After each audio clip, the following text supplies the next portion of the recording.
नमस्कार साथियों, मैं रणवीर सिंह आप सभी का आपके अपने परिवार अड्डा 24/7 के इस यूट्यूब चैनल पर आप सभी का हार्दिक स्वागत करता हूं। साथियों, कई लोगों का काफ़ी दिनों से संशय बना हुआ था और लोगों का मैसेज भी आ रहा था कि सर एक्सपीरियंस लेटर को कैसे बनाएं और किस तरीके से बनाया जाए और कहाँ से बनवाएं। ये तमाम क्वेरी आ रही थी कि मतलब कि कैसे गुरुजी आप बता दीजिए। तो हमने कहा ठीक है, एक्सपीरियंस लेटर के बारे में थोड़ा सा हमने भी उसको समझा बुझा कि भाई कैसे बनता है, किस चीज़ से फॉर्मेट वगैरह हमने सब कुछ रखकर उसको समझा और हमने कहा कि ठीक है हम एक फॉर्मेट बता देते हैं। अगर आप में से भी कोई अगर बच्चा अगर एक्सपीरियंस लेटर बनवाना चाहता है या फिर उसको किस तरह से बनवाना चाहिए, क्या क्या उसमें मेंशन होना चाहिए, उन सभी बिंदुओं को हमने इसमें आपको कवर करके बताएंगे कि क्या क्या पॉइंट आपको चाहिए और कैसे कैसे उस चीज़ पे मेंशन होना चाहिए। इन चीज़ों को आप ध्यान दीजिएगा, तभी आपका एक्सपीरियंस लेटर मान होगा। अगर आपने भी अगर आप अपना एक्सपीरियंस लेटर नहीं बनवाया है या फिर अगर आप बनवाना चाहते हैं तो आप ज़रूर इस बार इसको देख लीजिए, ताकि मतलब आपको इन चीज़ों को ध्यान रखना ही होगा, अन्यथा आपका बाद में एक्सपीरियंस लेटर मान्य नहीं होगा। तो आइए हम बताते हैं आप लोगों को कि कैसे कैसे आपको बनाना है। तो सबसे पहले आप देख सकते हैं कि एक्सपीरियंस लेटर जो होता है या अनुभव प्रमाण पत्र जो होता है वो कैसे बनवाते हैं या फिर कैसे बनाया जाता है उसके बारे में बताते हैं।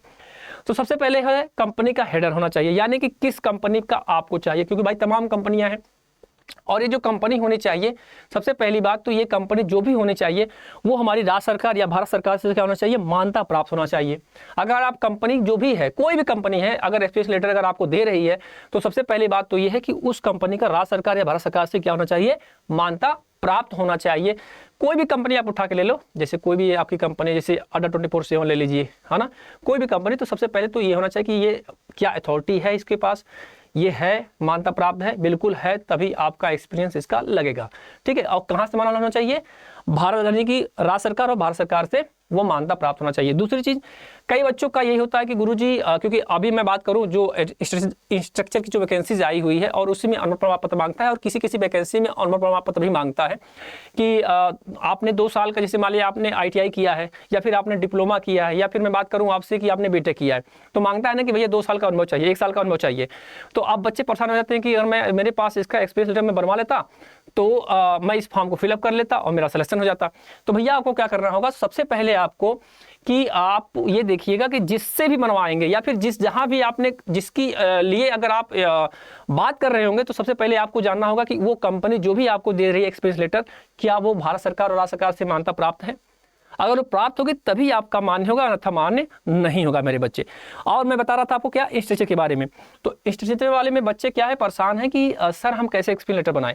तो भैया अगर आप, जैसे आपने डिप्लोमा उसमें मांगा था 1 साल, ITI के लिए नहीं, ITI में तो नहीं मांगा उन्होंने, डिप्लोमा के लिए मांगा कितना, डिप्लोमा के लिए 2 साल मांगा है, कितना मांगा है 2 साल, और BTech के लिए कितना मांगा है 1 साल।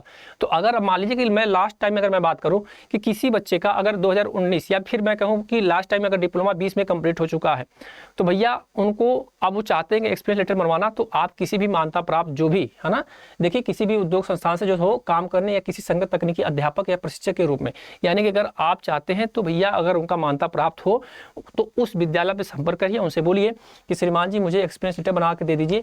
या फिर अगर वो बना देते हैं तो, अगर वो बना कर देते हैं तब, अगर वो अथॉरिटी देंगे तभी बनवाइएगा, नहीं तो अन्यथा नहीं अगर देंगे तो आप कैसे बनवा पाएंगे, है ना।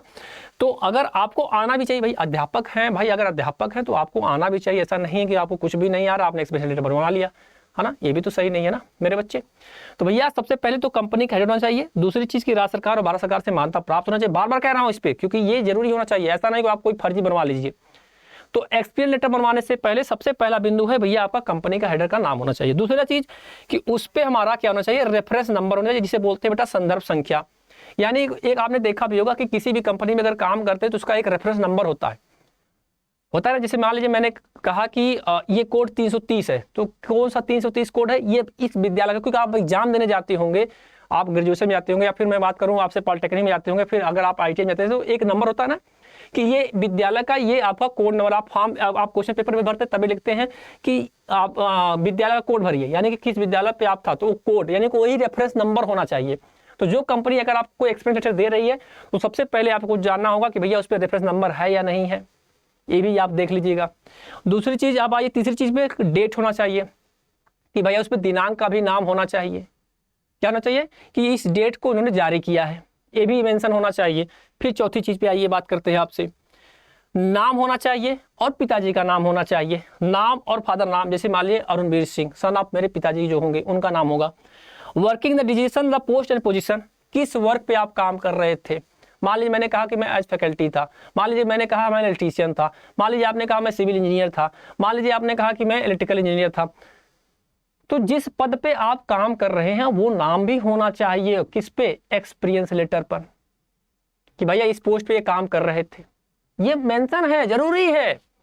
वर्किंग टाइम द पीरियड, कार्य का अवधि, यानी कि कितने दिन तक उन्होंने काम किया, जैसे 1 साल, 6 महीने, या फिर 2 साल, 2.5 साल, 3 साल, ये भी मेंशन होना चाहिए। आगे आइए, signature with the seal authority additional, यानी कि अतिरिक्त अधिकारी का मोहर सहित हस्ताक्षर, भैया उनका मोहर भी होना चाहिए। आपने देखा भी होगा, अरे भैया सबसे अच्छा उधर तो आप मार्कशीट लाते हैं तब भी तो उस पर मोहर लगा होता है, अगर यूपी बोर्ड का है तो यूपी बोर्ड का, बिहार का है तो बिहार का, और उनका सील भी होना चाहिए। तो ऐसे अनुभव प्रमाण पत्र जब भी आप लेंगे, जिस भी एक्सपीरियंस लेटर लेंगे, उस कंपनी का होना चाहिए, क्या होना चाहिए? डिजिटल मोहर होना चाहिए। अगर मान लीजिए डिजिटल है, डिजिटल होना चाहिए, और साथ में उसका क्या होना चाहिए? जो भी उसको जारी कर रहे हैं उनका सिग्नेचर भी होना चाहिए। अगली बात करता हूं भैया आपसे, भुगतान है मूल वेतन, यानी कि कितना आपको उस काम करते वक्त आपको कितना सैलरी मिल रही थी, 5,000, 10,000, 12,000, जो भी समथिंग जो भी बन रहा था आपका, वो भी मेंशन होना चाहिए। उसके बाद एड्रेस ऑफ द एम्प्लॉय, यानी कर्मचारी का पता भी होना चाहिए कि भाई ये कर्मचारी है, ठीक है। ये अगर ये मेंशन लास्ट पे मैंने रखा है, कर्मचारी का पता भी होना चाहिए, ठीक है। अदरवाइज में तो नाम ही होता है, नाम, कंपनी का नाम और कितना उनका सैलरी थी, ये सारी चीजें मेंशन होती है। अब आइए बताता हूँ आपको कि कैसे आप इसको बनवाएंगे और फॉर्मेट कैसा होना चाहिए। आइए दिखाता हूँ आपको। तो भैया आपका फॉर्मेट ये होना चाहिए, ये देखिए ये होना चाहिए फॉर्मेट आपका। और फॉर्मेट पे एक्सपीरियंस ना लेकर ये सब लिखना चाहिए, क्या? टू होम सेवर इट में कंसर्न, ये होना चाहिए। और इस पे डेट भी होना चाहिए। देखिए बात मैं कर रहा था सारी चीज़ों को। और मैं बात करूँ, रेफरेंस नंबर भी होना चाहिए साइड में। अगर रेफरेंस नंबर इधर नहीं है तो भैया यहाँ पे भी कभी कभी दे देता है इधर, ठीक है। तो क्या है? This the certificate that mister Arunveer Singh, यानी कि जिसके नाम से जारी, जैसे आपका नाम हो तो आपका अपने नाम से जारी कर लीजिए। फिर उसके बाद सर्विस फ्रॉम, कब से इन्होंने सर्विस किया। जैसे मान लीजिए कि मैंने कहा कि 22 जून से इन्होंने काम किया, और लगभग इन्होंने काम किया 2023 स्टार्टिंग किया, 22 जून से 2023 स्टार्टिंग किया, और 22 जून कहाँ तक चले गए? 23 तक काम किया। तो भैया 1 साल का हो गया इनका फैकल्टी। किस पे काम कर रहे थे? जैसे मान लीजिए आपको स्ट्रक्चर की बनवाना है, या फिर आपको जिस भी कंपनी पे काम कर रहे हैं, जैसे मान लीजिए कि मैं फैकल्टी काम कर रहा हूँ तो मैं फैकल्टी पे हूँ, ठीक है भैया। अगर मान लीजिए आप इलेक्ट्रीशियन पे हैं तो इलेक्ट्रीशियन पे काम करिए, जो भी है। और वो भी नाम होना चाहिए कि भैया फैकल्टी, और फैकल्टी के साथ जैसे मतलब किस कार पे काम कर रहे थे, भाई वायरमैन थे या इलेक्ट्रिकल इंजीनियर थे, सर्विस थे, या क्या थे आप, मतलब वो भी मेंशन होना चाहिए। देखिए भैया इस पे लिखा भी है, देखिए साफ साफ। फिर कितनी राइस आपको दी जाए, मतलब कितना आपका 5,000, 10,000 जो भी बन रहा था वो चीज मेंशन होना चाहिए।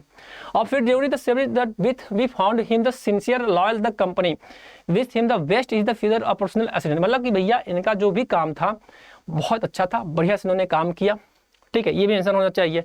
इसके अलावा मैं बात करूं कि भैया आपका क्या होना चाहिए? कंपनी का नाम होना चाहिए। कंपनी का नाम का मतलब कि भैया आपका कि जो कंपनी में आपने काम किया है, यानी जिस कंपनी में आपने काम किया उसका नाम होना चाहिए, ठीक है। जैसे मान लीजिए कि आप जिस विद्यालय पे काम कर रहे थे उसका मोहर होना चाहिए, या फिर जिस कंपनी में आपने काम किया उसका होना चाहिए, साथ ही साथ में उनका सिग्नेचर भी होना चाहिए। समझे कि नहीं समझे आप? तो भैया ये चीज होना चाहिए आपके एक्सपीरियंस लेटर में। क्या होना चाहिए भैया? आपका एक्सपीरियंस लेटर में आपका ये चीज मेंशन होना ही चाहिए मेरे बच्चे, ठीक है। अगर आपका एक एक्सपीरियंस लेटर में अगर मेंशन नहीं है तो भैया आपके लिए क्या है? दिक्कत हो जाएगी, ठीक है। समझ गए? नहीं समझ गए? ठीक है।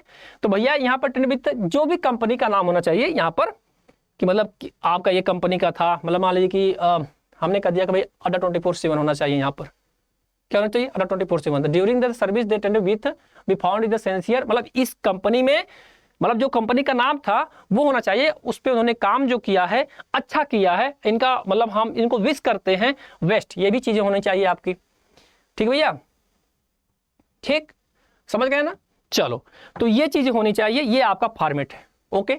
अब आइए आपको बता देता हूं श्रीमान जी कि अगर ITI अड्डा 24/7 को सब्सक्राइब नहीं किए हैं तो जाइए अभी यूट्यूब पे सर्च करिए और उसको सब्सक्राइब करिए, क्योंकि आपको वहाँ पे क्लासेस डेली दी जा रही है। अगर आपने ITI किया है इलेक्ट्रीशियन ट्रेड से तो आपको, अगर आप चाहते हैं कि कुछ अच्छा और बढ़िया तरीके से सीखना चाहते हैं तो जुड़िए हमारे साथ।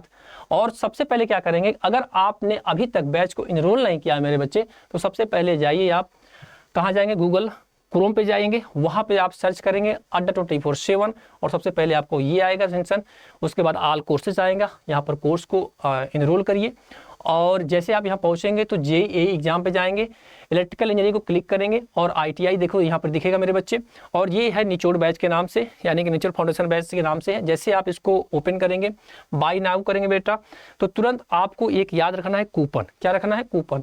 कूपन आपका होना चाहिए Y835, यानी कि जो कूपन की जो ID नंबर है, यानी जब जैसे आप यहाँ पे डालेंगे इंटर कूपन कोड तो Y835 क्या डालेंगे, Y835। जैसे आप इसको डालेंगे यहाँ पर Y835 और अप्लाई करेंगे तो ये महज मात्र 1379 रुपये में आ जाएगा। और अपनी तैयारी को एक सुदृढ़ बनाइए, मजबूत बनाइए। तो मैं आशा करता हूँ कि आपको बहुत ही सरल तरीके से आपको समझ में आ गया होगा कि अनुभव प्रमाण पत्र जो हमारा होता है, यानी जो हमारा एक्सपीरियंस जो लेटर होता है, वो कैसे होना चाहिए, किस फॉर्मेट होना चाहिए, क्या क्या पॉइंट होना चाहिए। आशा करते हैं कि आप समझ गए होंगे। तो बहुत बहुत धन्यवाद आप सभी का। राम राम, जय हिंद।